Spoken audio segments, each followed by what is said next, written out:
जब भी लोग पूछ रहे हैं तो नीतीश कुमार को लेकर के लोगों के मन में एक सॉफ्ट कॉर्नर जरूर है, किसको रहना चाहिए और किसके लिए कोई नए अवसर होंगे। ऐसी कोई भी बड़ी बात नजर नहीं आती है जिसको लेकर के कहा जाए कि लालू प्रसाद ने बहुत बेहतर काम किया है। 3 नाम जो नीतीश कुमार को दिए गए उसके पीछे का कारण था कि नीतीश ने आते ही सबसे पहले अपना सोच डेवलप किया। नोरमा ग्रुप, जो सोचता है वो करता है, आपके अपने सपनों का आशियाना। नमस्कार, आप देख रहे हैं भारत लाइव और स्वागत है आपका एक बार फिर से हमारे इस खास कार्यक्रम में। आज हम बैठे हैं वापस से आपके बीच बिहार को लेकर के। आज हम बिहार की राजनीति नहीं, ना ही बिहार के किसी क्षेत्र के बारे में बात करेंगे। आज हम बात करेंगे पूरे बिहार के विकास के बारे में।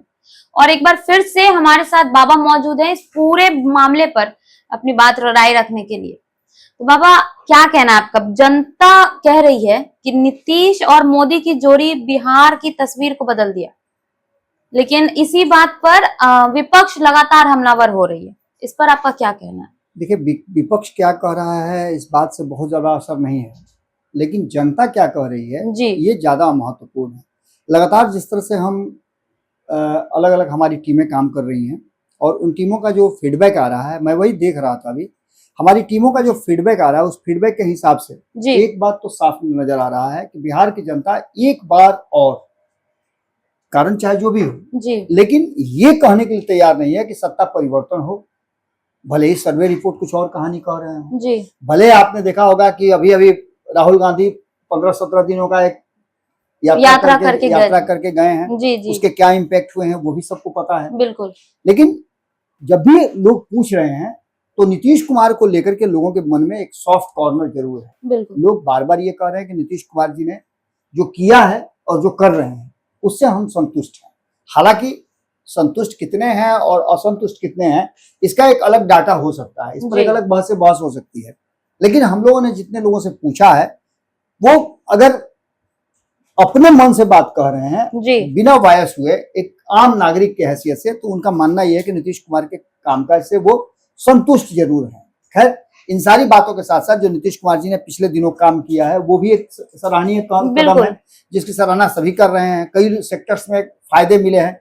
लेकिन उससे पहले जो आपने पूछा कि आखिर हम किसी भी बात की तुलना कैसे करते हैं, एक ही क्लास में पढ़ने वाले बच्चे, कोई फर्स्ट करता है, कोई फेल भी हो जाता है, बिल्कुल बिल्कुल, उसका आकलन कैसे होता है? तो उसका आकलन होता है कि जब 100 नंबर का प्रश्न दिया जाए और उसमें से अधिक बेहतर प्रश्न कौन हल करता है, जवाब कौन बेहतर देता है, उसके आधार पर अंक बैठाए जाते हैं और 1 2 3 उसमें क्या फेल किया जाता है।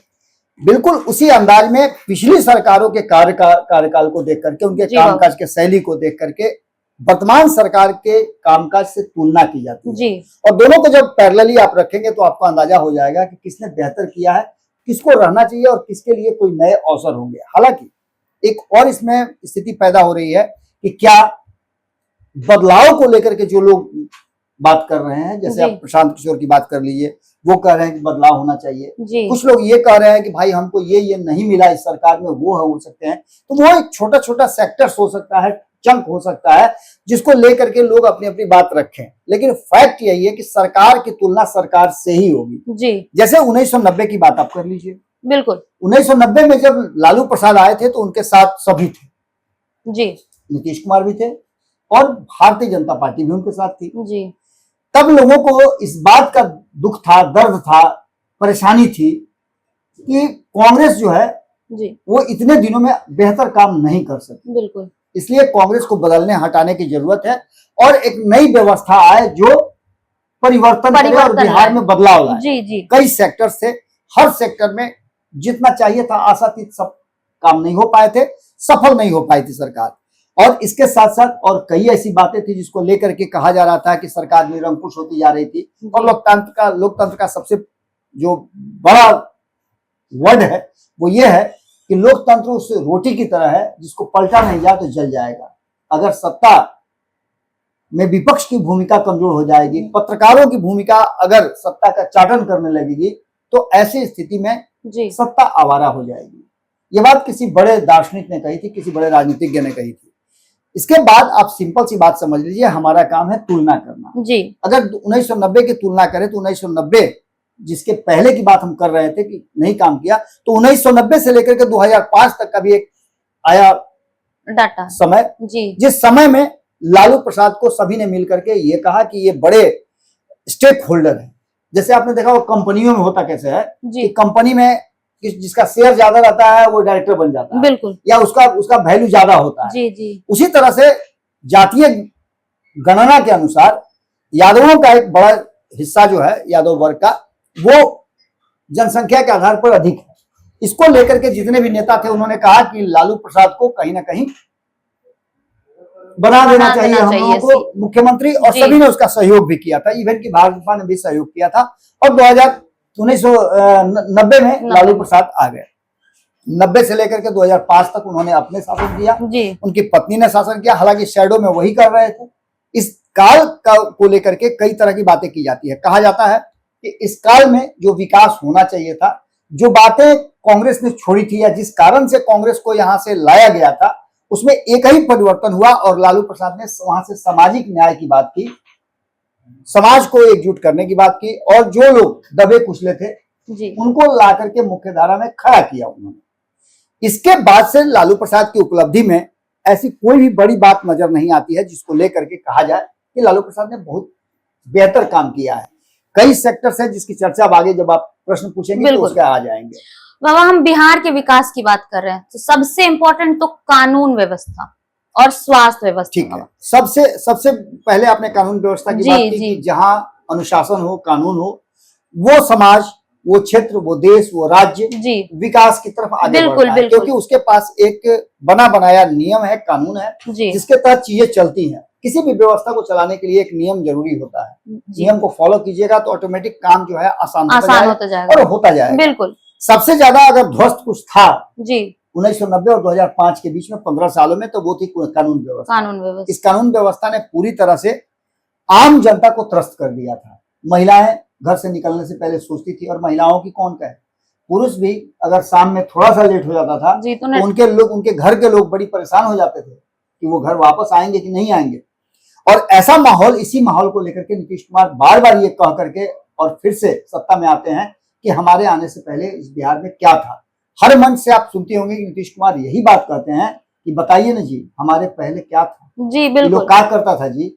लेकिन इसके बावजूद नीतीश कुमार ने 2 बार प्रयास किया कि वो राष्ट्रीय जनता दल और कांग्रेस को भी अपने साथ रख करके और उन्हें भी मुख्य धारा में लेकर के आए, सत्ता में उनके साथ वो समय भी दिए हैं, लेकिन सुधार नहीं होने का बार बार बात कह करके फिर से वापस वो एनडीए की तरफ चले जाते हैं। तो इस बीच में कानून व्यवस्था एक बड़ी बात थी। इसके लिए नीतीश कुमार जब आए 1990 के बाद 2005 तक की बात अगर करें तो जिस कानून व्यवस्था की हम बात कर रहे हैं कि जो सही नहीं था, तो 2005 में नीतीश कुमार के आते ही सबसे पहले इसी पर सबसे बड़ा प्रहार किया गया और नीतीश कुमार को न्याय के साथ विकास वाला नेता कहा गया। कानून का राज की बात, सुशासन बाबू कहा गया जी। ये 3 नाम जो नीतीश कुमार को दिए गए, उसके पीछे का कारण था कि नीतीश ने आते ही सबसे पहले अपना सोच डेवलप किया। उसने प्रशासनिक फेरबदल किए, प्रशासन को चुस्त दुरुस्त किया और उनको उनकी जिम्मेवारी बताया।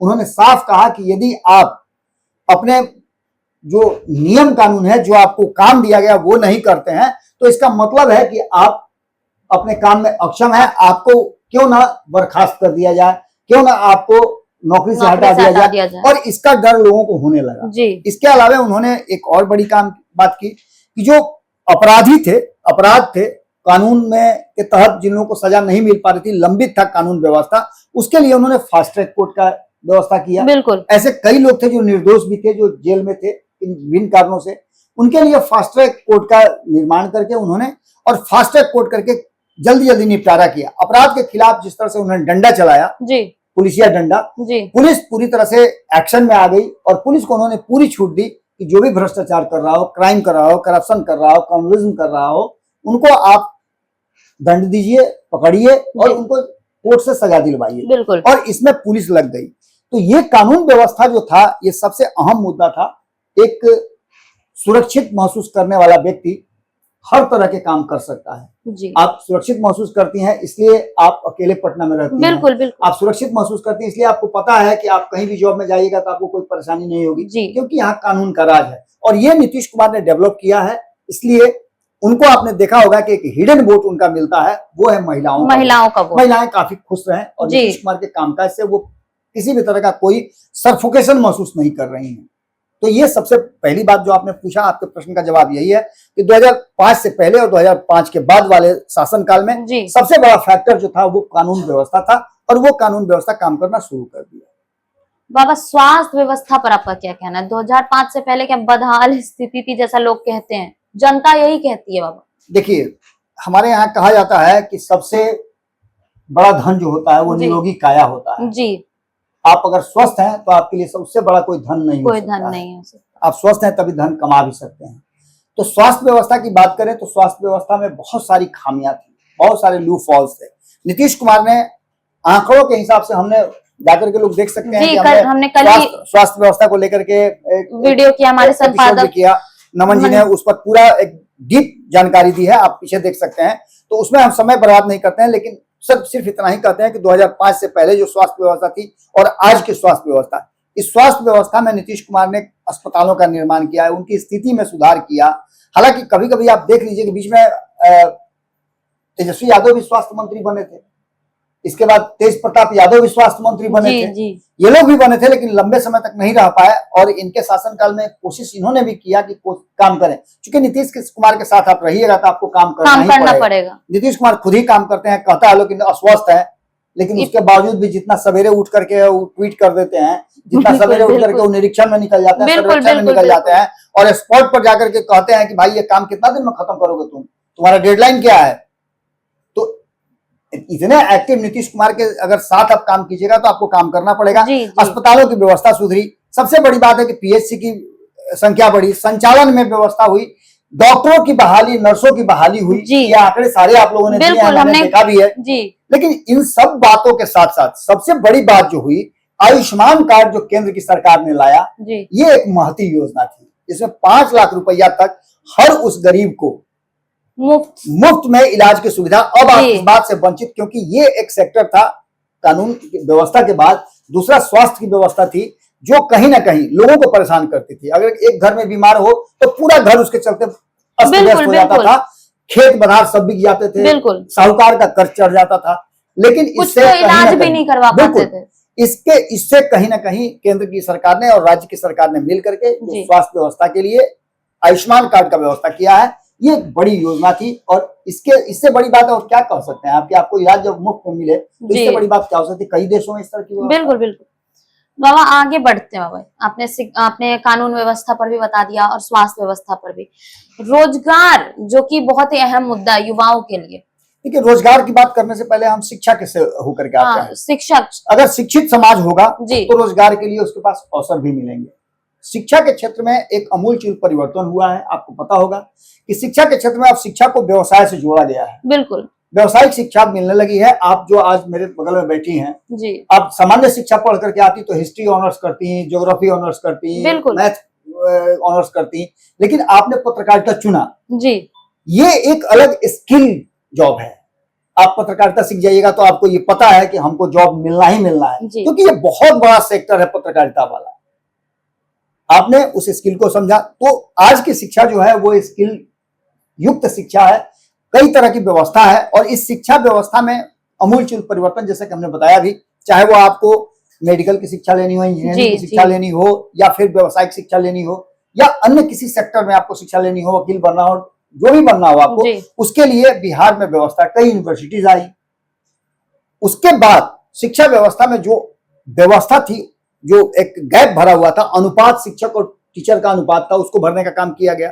इस पर भी हमने खबर किया है, और शिक्षा पर भी हमने गहन अध्ययन करके, मैंने खुद ही उस पर खबर किया था, और उस खबर के माध्यम से हमने एक एक पॉइंट्स बताया है कि कहां पर आकर के नीतीश कुमार इन 35 सालों में क्या हुआ है और उसके पहले क्या हुआ है। आंकड़ों के हिसाब से आपको अपने अंदाजा हो जाएगा कि वर्तमान जो शिक्षा व्यवस्था है वो काफी लचीली भी है और लोगों को फायदे भी पहुंचा रही है। तो ऐसी स्थिति में नीतीश कुमार का ये भी सेक्टर है जहां उन्होंने काफी ध्यान दिया है, और शिक्षा बजट इतना बेहतरीन बढ़ा है, उसको लेकर के भी कहा यह जा रहा है कि शिक्षा बजट जिस अनुपात में बढ़ा है उस अनुपात में शिक्षा के क्षेत्र में अमूलचूल परिवर्तन किया है। आपने रोजगार की हम रोजगार की तरफ आते हैं। मैंने पहले ही कहा कि स्किल्ड लोगों की जरूरत थी, स्किल किए गए। आपके यहाँ टीचर्स ट्रेनिंग शुरू हुई, शिक्षकों की बहाली हुई जी। इसके अलावा अलग अलग लोगों की बहाली हुई, सरकारी और गैर सरकारी संस्थानों में बहाली होने लगी। इसके अलावा नीतीश कुमार ने एक आरक्षण का व्यवस्था दिया जो महिलाओं को 35% बिल्कुल सरकारी नौकरियों में दिया। आप सड़कों पे जाइएगा तो आप देखिएगा कि अधिक महिलाएं आपको ट्रैफिक में काम करती नजर आएंगी। थानों में जाइए आप तो महिला पुलिस आपको नजर आ जाएंगी। आप देखिए कि रात में एस्कॉर्ट कर रही हैं वो भी महिलाएं हैं। तो ये एक बड़ी बात हुई है। इसके अलावा 50 लाख से ज्यादा लोगों को नौकरी और रोजगार नीतीश कुमार ने दिया है और वादा है उनका कि अगर इस बार आ जाते हैं सत्ता में आते हैं तो, क्योंकि नारा उनका है 25 से 30 फिर से नीतीश जी। इस नारे की भी चर्चा हम करेंगे, लेकिन सबसे पहला नारा उनका जो इस चुनाव के पहले है 25 से 30 फिर से नीतीश, यानी कि नीतीश कुमार हैं तो सब कुछ मुमकिन है। और नीतीश कुमार ने 1 करोड़ नौकरी और रोजगार देने की बात कही है। इसके लिए व्यवस्था भी शुरू हो गई है। आप अगला प्रश्न पूछे उससे पहले मैं बता दूं कि औद्योगिक क्षेत्र को विकसित करने के लिए नीतीश कुमार ने कई योजनाएं लाई हैं।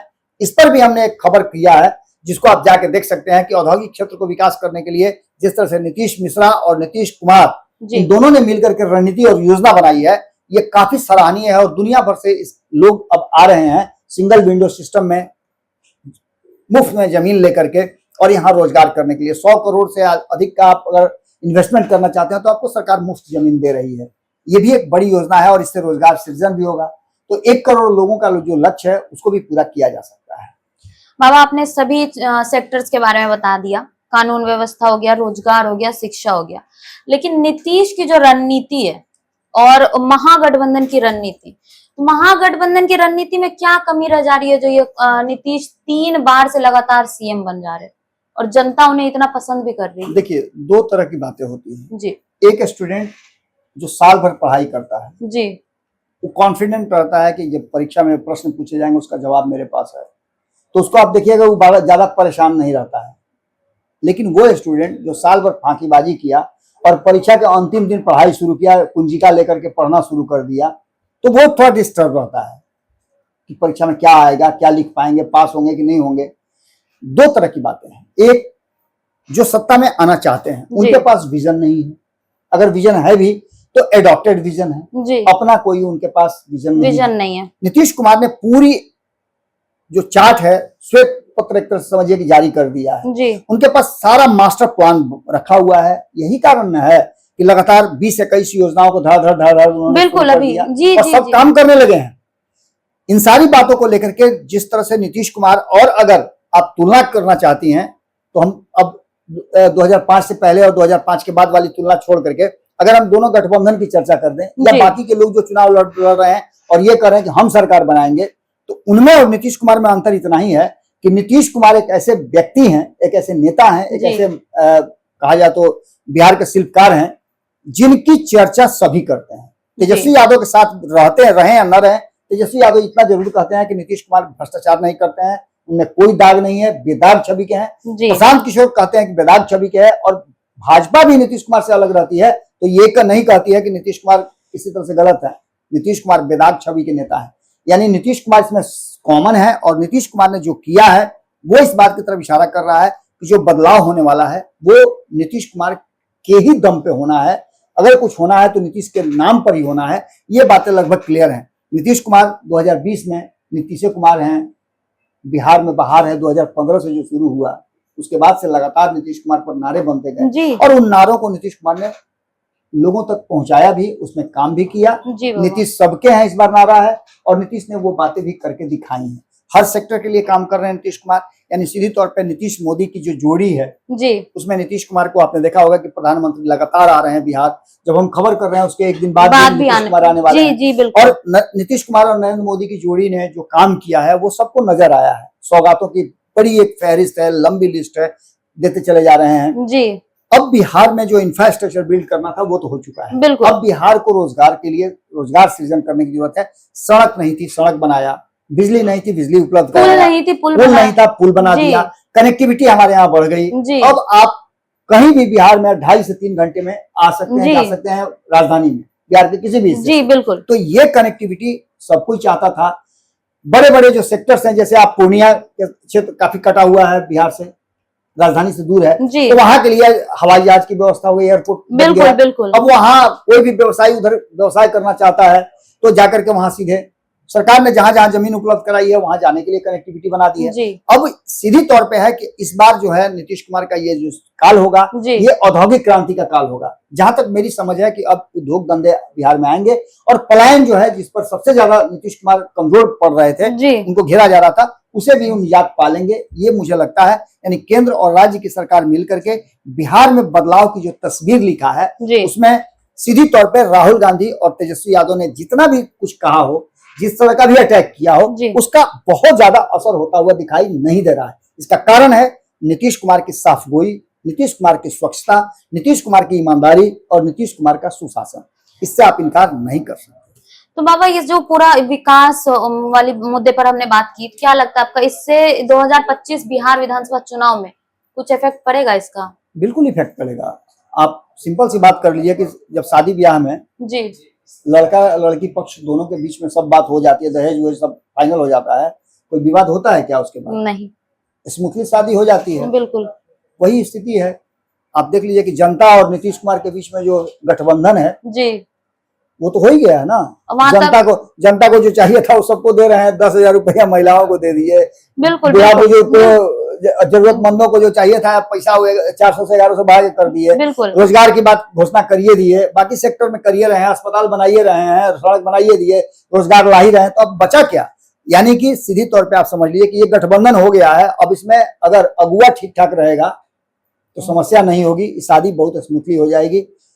अब तक जितने भी आंकड़े आ रहे थे, सर्वे रिपोर्ट आ रहे थे जी वो सीधे पलट गए हैं। और पिछले एक महीना में जो नीतीश कुमार ने काम किया है, जो घोषणाएं की हैं, बिल्कुल उसने प्रभावित किया है उन सर्वे रिपोर्ट्स को भी, ये हम देख रहे हैं। धन्यवाद बाबा। आपने सुना कि बाबा ने बिहार के विकास के बारे में हमें बहुत सारी बातें बताई है। अब इन सभी बातों का आखिरी फैसला तो जनता ही तय करेगी। फिलहाल इस खबर में इतना ही। देखते रहिए भारत लाइव। धन्यवाद। आपके सपनों को हमने सजाया है, ई होम्स पैनोरमा को हमने बनाया है। ई होम्स मेरा एक सपना था जिस पे मैं पिछले 4 साल से काम कर रहा था। हमने जो बनाया है वो सबने है माना। ई होम्स पैनोरमा में हो आपका भी आशियाना। और फाइनली हमने 2021 में इस प्रोजेक्ट को लॉन्च किया। बहुत लोग अप्रिशिएट कर रहे हैं कि पूर्णिया जैसे शहर में, बिहार के, एक तो बिहार की बात करें उसमें भी पूर्णिया जैसे छोटे जगह में इस तरह का लाइफस्टाइल देना, ये सुन के हम लोगों को बहुत अच्छा लगता है। ई होम्स में हमने कुछ और भी किया है, जैसे हम जिस जगह में रह रहे हैं हमारे फैमिली सिक्योर हो, उनको सिक्योरिटी का ध्यान में रखा है। आपकी सुविधा और सुरक्षा आपके लिए खास है, ये आपका विश्वास है। इसमें आर्टिफिशियल इंटेलिजेंस का 7 लेयर सिक्योरिटी का हमने इस्तेमाल किया है। लस ग्रीन कैंपस को बनाया है। यदि हमारा बाउंड्री वाल है तो वो वर्टिकल गार्डन है। ये जितनी भी फैसिलिटी होता है एक इंटरनेशनल टाउनशिप में, ई होम्स है, ये हम लोग विश्वास नहीं कर पा रहे हैं। जो भी हमारे मित्र दोस्त या जो भी हमारे बाहर के बाहर आते हैं तो हम लोगों को बहुत अच्छा सुनने को मिलता है और बहुत अच्छा क्रेडिट मिल रहा है। वो सारा हमने सिर्फ एक बिल्डिंग नहीं बनाया, हमें एक बहुत अच्छा लाइफस्टाइल दिया ई होम्स में। और मेरा एक सपना था जिसको मैं आज फुलफिल होते हुए देख रहा हूँ। ये आपका आवास है। ई होम्स पैनोरमा में अब आपका निवास है। E homes panorama, luxurious lifestyle redefined. Panorama group, जो सोचता है वो करता है। अगर ये वीडियो पसंद आई और वह बिहार के राजनीति और बिहारियत से सरोकार रखेनी तो सब्सक्राइब बटन दबा के चैनल के सब्सक्राइब कर ली। ओजे एगो घंटी बा, ओकरा बटन दबा देला से कुल सटीक और मारक खबर रुआ मुफ्त में मिल जाई। अगर रुआ पत्रकारिता के हमनी के नया प्रयोग में सहयोग कर चाहतानी तो ज्वाइन बटन दबा दी। पेटीएम नंबर नोट कर ली 9386 816 700।